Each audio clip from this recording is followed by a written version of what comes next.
കേന്ദ്ര വിദ്യാഭ്യാസ മന്ത്രി ധർമ്മേന്ദ്ര പ്രധാൻ രാജിവെക്കുമ്പോൾ ആ രാജിക്ക് ആധാരമായത് ഇന്ത്യയിലെ യുവതയുടെ ഒരു തിരിച്ചറിവും എഴുന്നേറ്റ് നിൽപ്പുമാണ്. അവരാണ് ഈ വിഷയത്തെ മുന്നോട്ട് കൊണ്ടുവന്നത്. അവരാണ് ഈ വിഷയത്തിൽ കൃത്യമായ ഒരു നിലപാട് സ്വീകരിച്ച് കാര്യങ്ങൾ നയിക്കാനായി ഇറങ്ങിപ്പുറപ്പെട്ടത്. വിദ്യാർത്ഥികൾ തുടങ്ങിവെച്ച പാറ്റാക്കൂട്ടം തുടങ്ങിവെച്ച ആ സമരത്തെ പിന്നീട് രാജ്യത്തെ പ്രതിപക്ഷ പാർട്ടികൾ ഒന്നാകെ ഏറ്റെടുക്കുകയായിരുന്നു. പിന്നെ സെലിബ്രിറ്റികൾ ഒപ്പം കൂടി. എല്ലാവരും കൂടി ആയപ്പോഴേക്കും ഇന്ത്യ കണ്ട വലിയ ഒരു മാസ് മൂവ്മെൻറ്റായി അത് മാറി എന്നതാണ് അതിൻ്റെ ഒരു പ്രത്യേകത.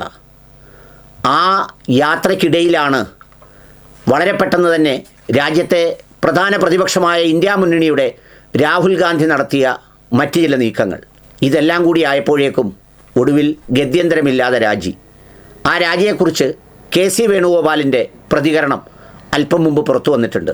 ഈ സമരത്തിൽ തന്ത്രപ്രധാനമായ സ്ഥലത്ത് സമരം നടത്തുന്നത് വളരെ രഹസ്യമായി സൂക്ഷിച്ച് അതിനുവേണ്ടിയുള്ള സംഘാടനമൊരുക്കിയതിൽ രാഹുൽ ഗാന്ധിയോടൊപ്പം ചേർന്ന് നിന്ന് പ്രവർത്തിച്ച ആളാണ് കെ.സി. വേണുഗോപാൽ. ഇതിനെക്കുറിച്ച് അദ്ദേഹം നടത്തിയ പ്രതികരണം നിങ്ങൾക്ക് കാണാം.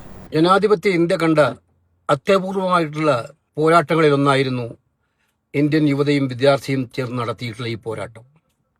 രാഷ്ട്രീയത്തിനെതിരമായിട്ട് ജാതിമത ചിന്താഗതിയുമായിട്ട് മനസ്സുകൊണ്ട് ഈ പോരാട്ടത്തിൽ പങ്കുചേർന്നവരാണ് ഇന്ത്യയിലെ വിദ്യാർത്ഥികൾ. അവരെല്ലാം സല്യൂട്ട് ചെയ്യാൻ ഞാൻ ആഗ്രഹിക്കുകയാണ്. അവർ എല്ലാം സഹിച്ചിട്ടും എല്ലാ കഷ്ടപ്പാടുകളും അനുഭവിച്ചിട്ടും മർദ്ദനം കൊണ്ടു, അടികൊണ്ടു, ജീവൻ പോലും നഷ്ടപ്പെട്ടു.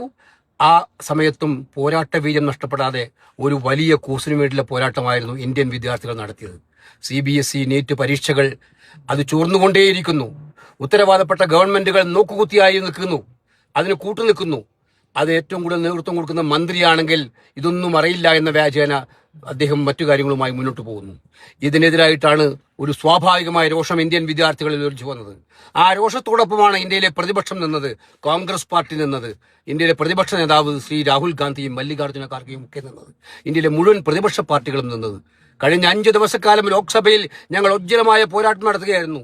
ഇന്ത്യയിലെ തെരുവുകളിൽ ശക്തമായ പോരാട്ടം നടത്തിയായിരുന്നു. പ്രധാനമന്ത്രിയുടെ വസതിക്ക് മുന്നിലേക്ക് പോലും ഞങ്ങൾ ചട്ടവട്ടങ്ങൾ ലംഘിച്ചു പോയത് വിദ്യാർത്ഥികളുടെ പ്രശ്നം അത്രയും തീവ്രവും സീരിയസുമായതുകൊണ്ടാണ്. അവസാനം ഇന്ന് മുട്ടുമടക്കിയിരിക്കുന്നു, ധർമ്മേന്ദ്ര പ്രധാനെ രാജിവെപ്പിച്ചിരിക്കുന്നു എന്ന് നമുക്ക് മനസ്സിലാക്കാൻ സാധിക്കും. ഇത് ഉജ്ജ്വലമായിട്ടുള്ള വിജയമാണ്, ഇന്ത്യൻ യുവതയുടെ വിജയമാണ്, ഇന്ത്യയിലെ വിദ്യാർത്ഥികളുടെ പോരാട്ടത്തിന്റെ വിജയമാണ്, പ്രതിപക്ഷ രാഷ്ട്രീയത്തിന്റെയും വിജയമാണ്. കോൺഗ്രസ് പാർട്ടിക്ക് അഭിമാനിക്കാം.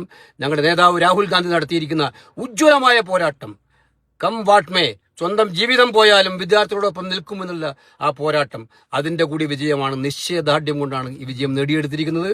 മറ്റാവശ്യങ്ങൾ കൂടി ഗവൺമെന്റ് അംഗീകരിക്കുമെന്നാണ് മനസ്സിലാക്കുന്നത്. കള്ളക്കേസുകൾ പിൻവലിക്കാനും, അക്രമം നടത്തിയ ഉദ്യോഗസ്ഥന്മാർക്കെതിരെ നടപടി സ്വീകരിക്കാനും, കോമ്പൻസേഷൻ നടപ്പിലാക്കാനും, അതുപോലെ തന്നെ കുറ്റമറ്റാക്കിയിട്ടുള്ള പരീക്ഷാ സമ്പ്രദായം ഉണ്ടാകുന്നതിന് വേണ്ടി ശക്തമായ നിയമനിർമ്മാണങ്ങൾ കൊണ്ടുവരാനും തയ്യാറാകും എന്ന് പ്രതീക്ഷിക്കാം. എന്തായാലും ഇത് ഇന്ത്യ കണ്ട അഭൂതപൂർവമായിട്ടുള്ള മുന്നേറ്റങ്ങളുടെ വിജയമാണ് എന്നുള്ളത് സംശയമില്ല.